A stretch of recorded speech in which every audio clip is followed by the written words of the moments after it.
get your coffee or your bourbon or whatever, or what have you, and let's get it going. So we're going to start when the Civil War was winding down.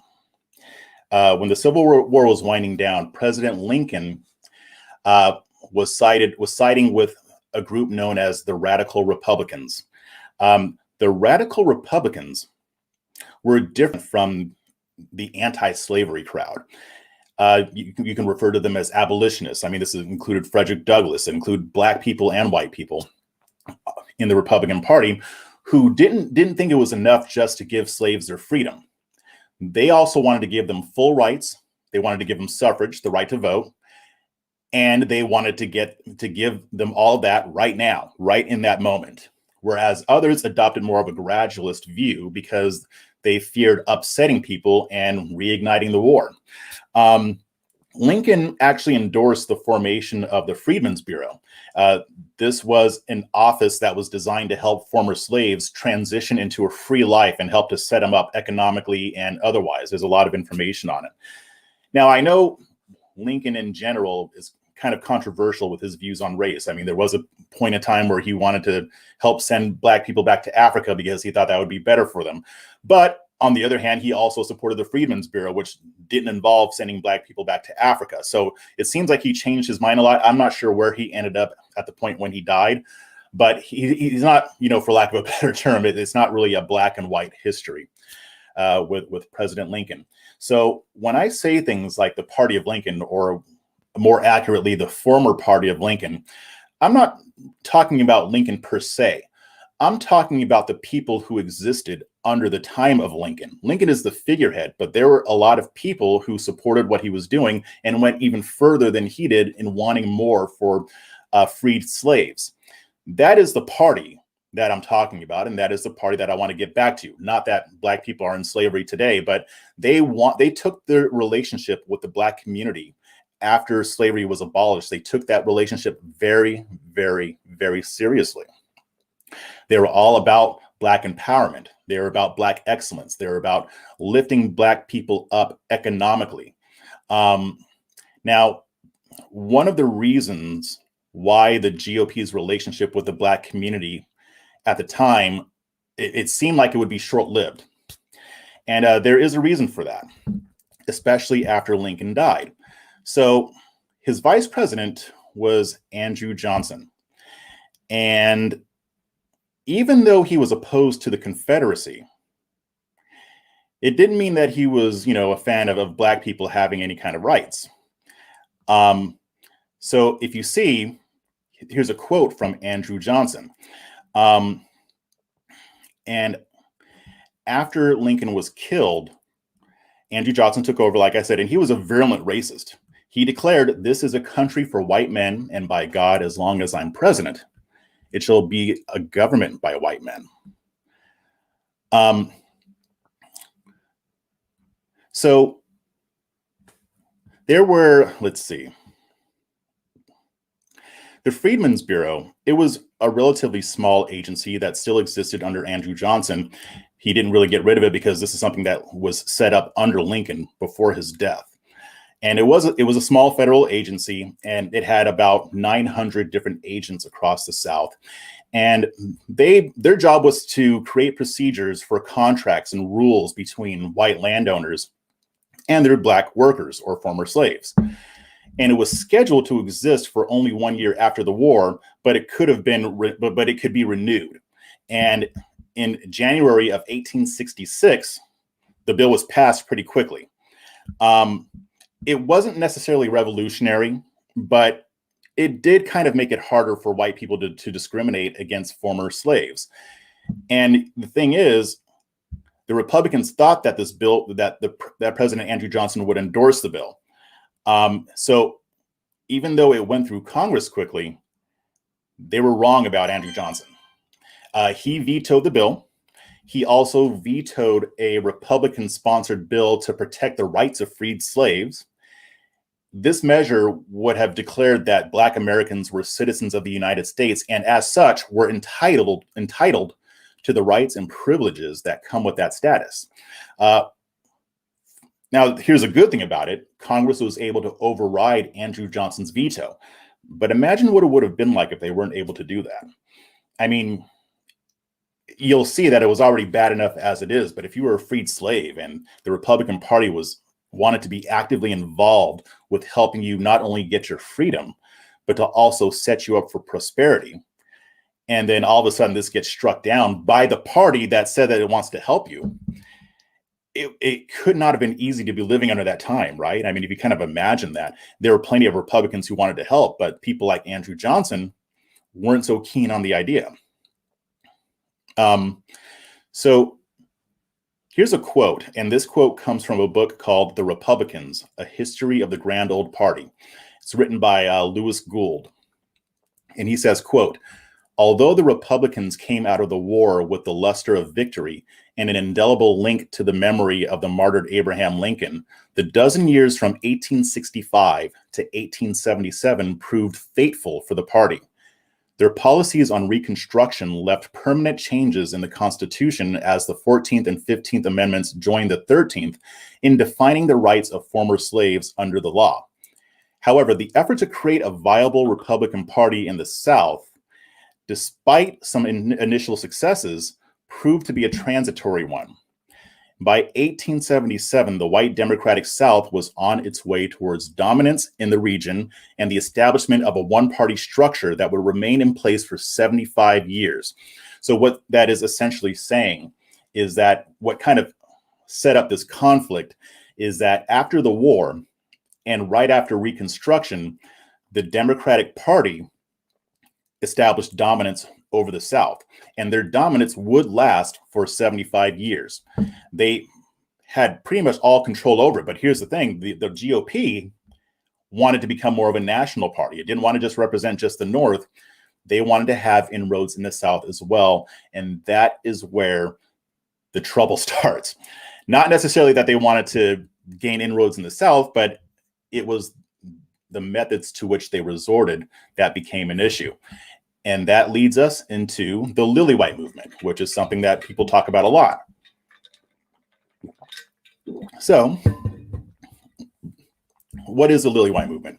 So before I get into this, I'm just going to let you know, for this section, I'm going to be quoting from a book called Republicans and the Black Vote by Michael K. Fauntleroy. I've recommended this book before. It's in the show notes. And I can actually put a link to where you can go buy it too. I don't think I put that in there yet, but you have to get it from the publisher. You can't get it from Amazon or elsewhere. But I think it's only about 20, 25 bucks, but I would highly recommend picking that book up. A few of my followers have already done it. Very enlightening. So this, just to kind of sum up what the Lily White movement was, it was an effort that materialized in the Republican Party shortly after the end of Reconstruction. So we're talking like in the 1870s, 1880s. It was made up of Republican leaders who resented the fact that the GOP continued to cultivate its relationship with the Black community. They felt that the GOP should focus more on courting white voters in the South, which again became heavily dominated by the Democratic Party. So some of that should sound familiar. We've all heard of the Southern strategy, right? Which I'll be talking about in just a little bit. But the Southern strategy is, in reality, it didn't start in the 60s and 70s. It started right after Reconstruction. So if you think about that, it only took about 10 to 15 years for the Republican Party to start making this move. Members of the Lily White movement in several Southern states began working to oust prominent Black leaders in the Republican Party and to deliberately alienate Black voters. This was a concerted effort to turn the GOP into a, quote, Lily White party that excluded minorities. The legacy of this movement eventually culminated in the Black exodus from the former party of Lincoln to FDR's Democratic Party. Although it didn't necessarily end with FDR's Democratic Party, there was still a little bit of back and forth, which I'll explain later. But what happened was, after Reconstruction, after the Democrats got the South, Fauntleroy explains why they were able to gain the South. Quote, "Democrats were successful for two reasons.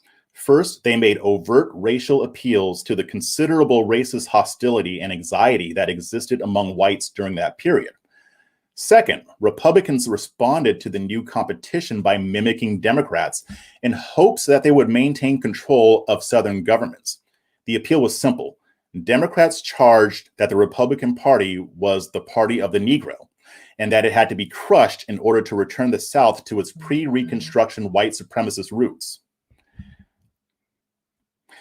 Fauntleroy continues, the perception that the GOP was too supportive of Black freedom and equality and its electoral implications became a political albatross for Republicans who began to fear being marginalized by the Democrats. So the GOP was afraid of not being able to attain power in the South because they were viewed as the party of Black Americans. By the way, I will be using the word Negro a lot in this presentation because of the writings back then that was a common word. So hopefully you're not too offended by that. Don't think you will be. And I have the right to say it anyway. So the Republicans, in an effort to make more inroads in the South, started imitating what the Democrats were doing, appealing to white grievance, appealing to essentially to racism, to be blunt. And this allowed the party to start a shift. This allowed for the creation of the Lily White movement.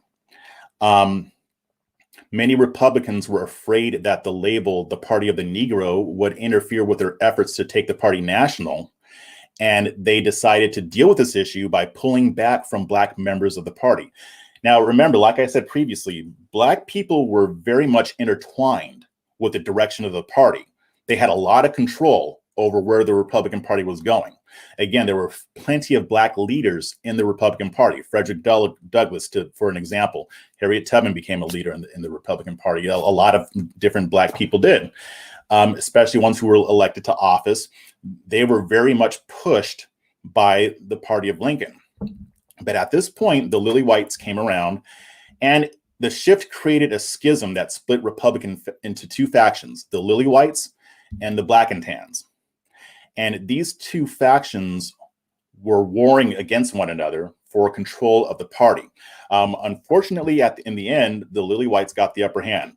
So to quote Republicans in the Black vote, quote, the Lily White faction represented white Republicans only, opposed to Black political participation, and supported the return of segregation and white supremacy.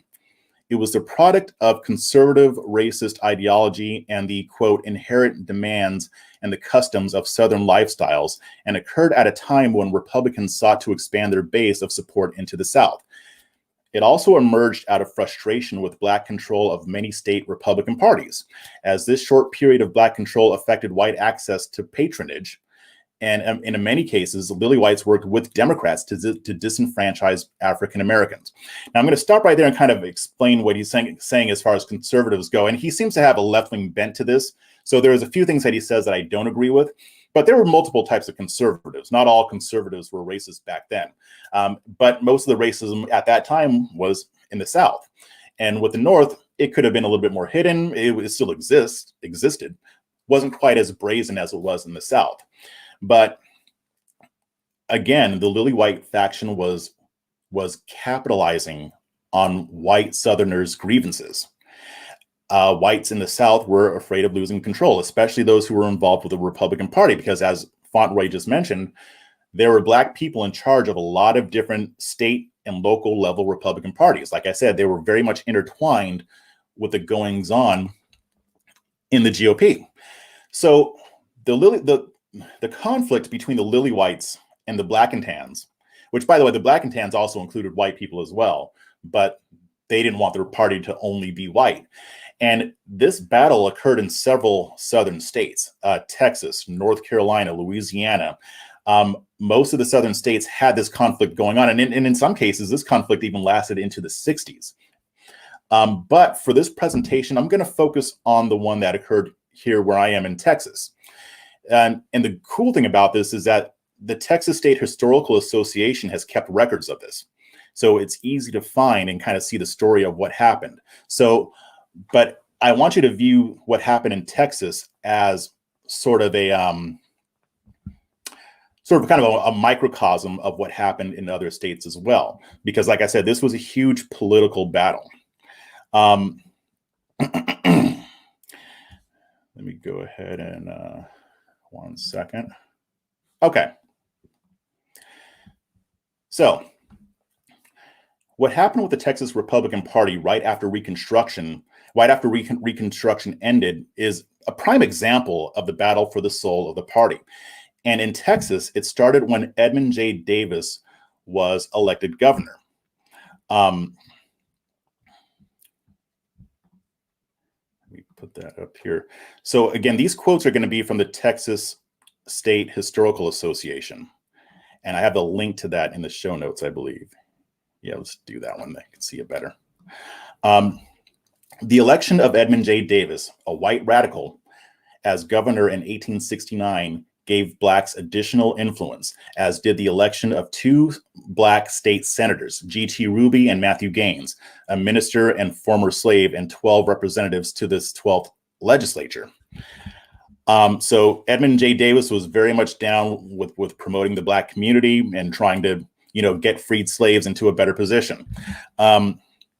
Reconstruction, here's another quote. Reconstruction ended in 1873 with the defeat of Davis, an event hailed by a former governor as the restoration of white supremacy and democratic rule. The number of blacks in the legislature dropped, and white Democrats began reestablishing control of Texas politics. Now, here's something that's interesting. The Texas Republican Party, and this will be mentioned later, was 95% black. Think about that. Like, I can't even imagine that being the case today. I mean, obviously, with the demographic changes, that wouldn't be the case. But even having a Republican Party that was mostly black, it's almost unthinkable. But back then in Texas, that was a case. So here's another quote. Quote, in a state now controlled by white Democrats, African Americans experimented with 3 options. One was involvement in the Republican Party. Another was an alliance with factions of Democrats, or a collaboration with a third party. And one thing I want to mention about Democrats here too is, like I said about the Republicans, there were always people trying to push back against the Republicans going the way that it did. The same is actually true of Democrats. There were Democrats who weren't down with segregation or racism and things like that. It may have been fewer in the Democratic Party, but they did exist. So there were black people who tried to link up with them to kind of promote some type of progress.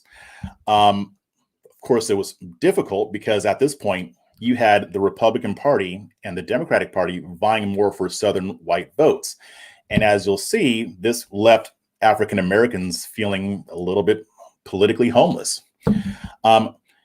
The percentage of black people in Texas declined from 31% to 20% of the population between 1870 and 1900.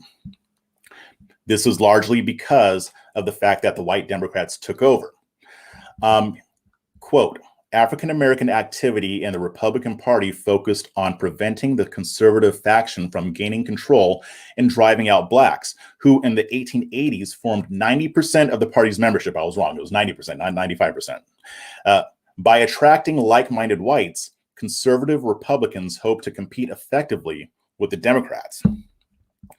Now, at this point in time, you had a black Republican leader named Norris Wright Cooney. Here's a picture of him. And he had kind of come up through the ranks, and he ended up being appointed as the president of the Galveston Union League.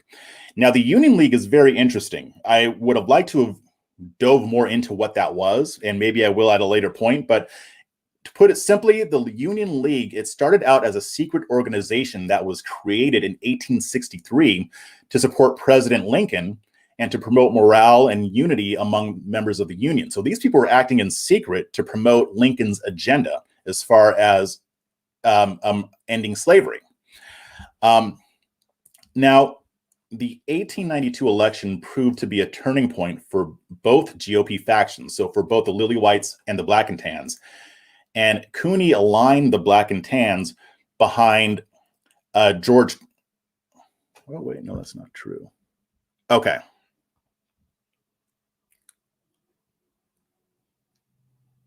Yeah. Okay. Yeah. So Cooney aligned the black and tans behind George Clark. I guess he was a conservative Democrat, but maybe different. In his fight, and they promoted him in his fight against James S. Hogg. The Lily Whites nominated Andrew Jackson Houston for the governorship. Now, Andrew Jackson Houston was a son of Sam Houston, and he ended up becoming a U.S. senator. But in this election, he only received 1,322 votes in the November election. So this provided a setback to Cooney and the black and tans because their candidate was defeated. And on top of that,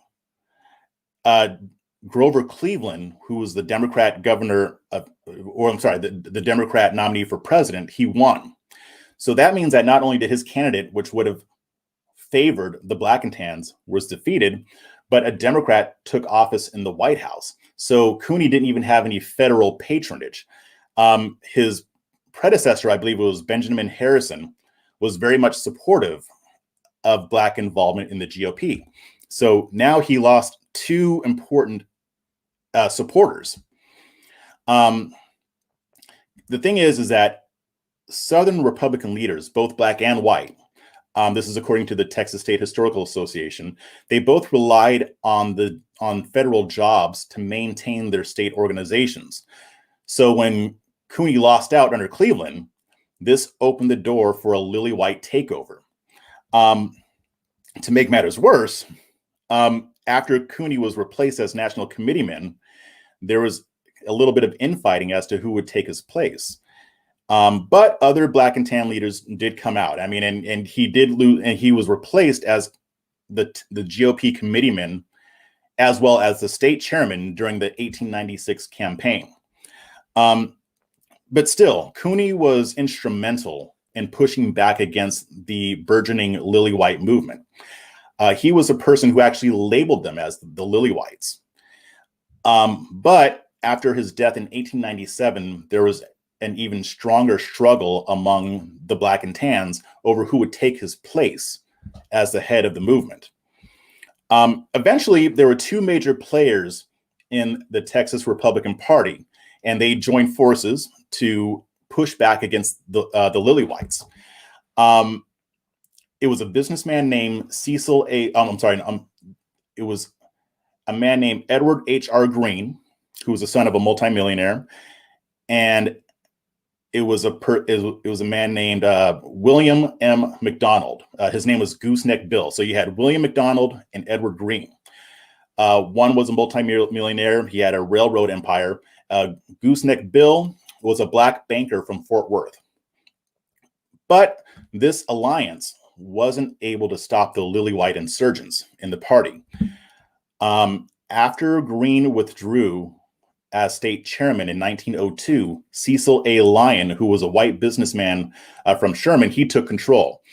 And he controlled the Texas state GOP until he died in 1915. But as the Texas State Historical Association notes here, quote, by 1904, Lyon was Theodore Roosevelt's agent in the state, as well as national committeeman and state chairman.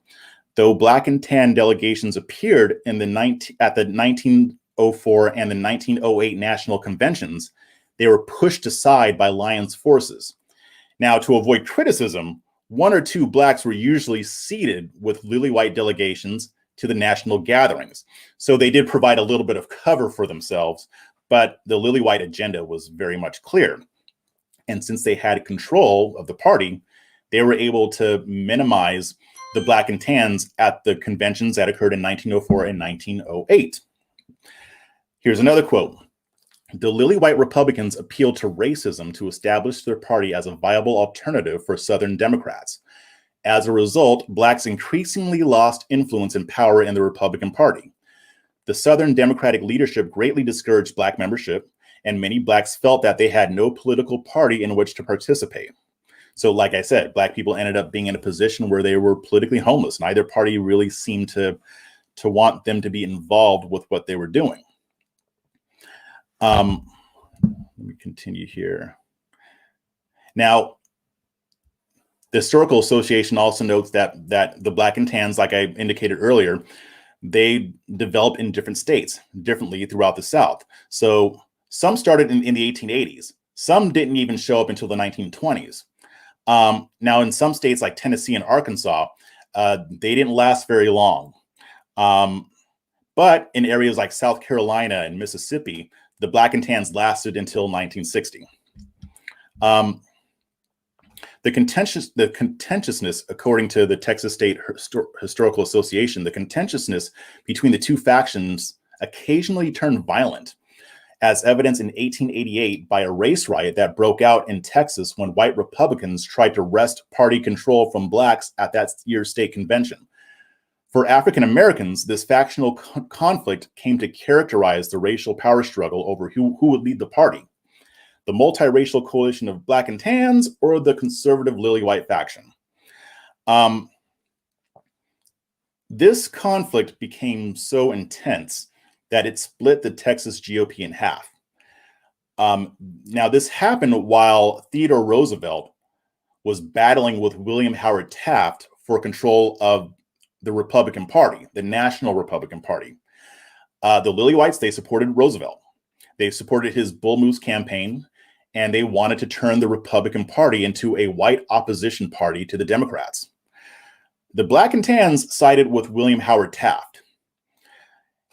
And after the 1916 election, a man named Renfro B. Krieger ran for Texas governor, and he actually didn't win the governorship, but he became the leader of the Texas GOP.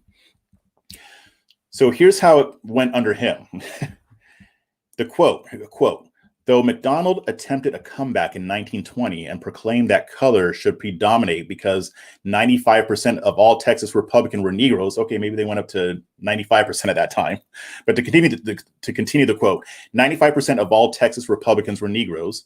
The Lily-Whites under Krieger retained firm control after the upheavals of 1912 and 1916. The Lily-Whites reigned supreme under Republican presidents Warren G. Harding, Calvin Coolidge, and Herbert Hoover, despite the threats of blacks throughout the 1920s to bolt the Republican fold for the Democratic Party, and despite efforts by Republican Congressman Harry McLeary Wurzbach to court the black and tans in his fight for ascendancy with Krieger. When black and tan factions appeared at the 1920, 1924, and 1928 Republican National Conventions, they were shunted aside by Krieger and his followers. Lily-white domination of the state GOP became academic through the 1930s as Texas blacks joined the black exodus into Democrat Franklin D. Roosevelt's New Deal coalition. So you can see how that went, right? They were fighting for their place in the Republican Party in Texas. But both people like Lyon and Krieger diminished their influence as much as possible. And even though, like I said at the beginning, there were plenty of people in the Republican Party who still wanted the Republican Party to maintain an important relationship with the black community, there were more people who were fighting against it in the South. And while you might hear from the right that black people just went to FDR because they wanted the free stuff, you can see from this passage that that wasn't true, right? I mean, what happened in reality is that a Republican Party in the South that was dominated by the Lily-White movement pushed black people into the waiting arms of the Democratic Party. So the issue wasn't the fact that Democrats just became socialists. It's just that the Republican Party didn't have anything to offer and was not interested in offering anything. So I'm just going to kind of pause right there. Like I said, it only took about 10 to 15 years for the Lily-White movement to materialize and begin the process of pushing black people out of the party. The black exodus to the Democratic Party did not start under FDR. It started under the Lily-White movement in the South.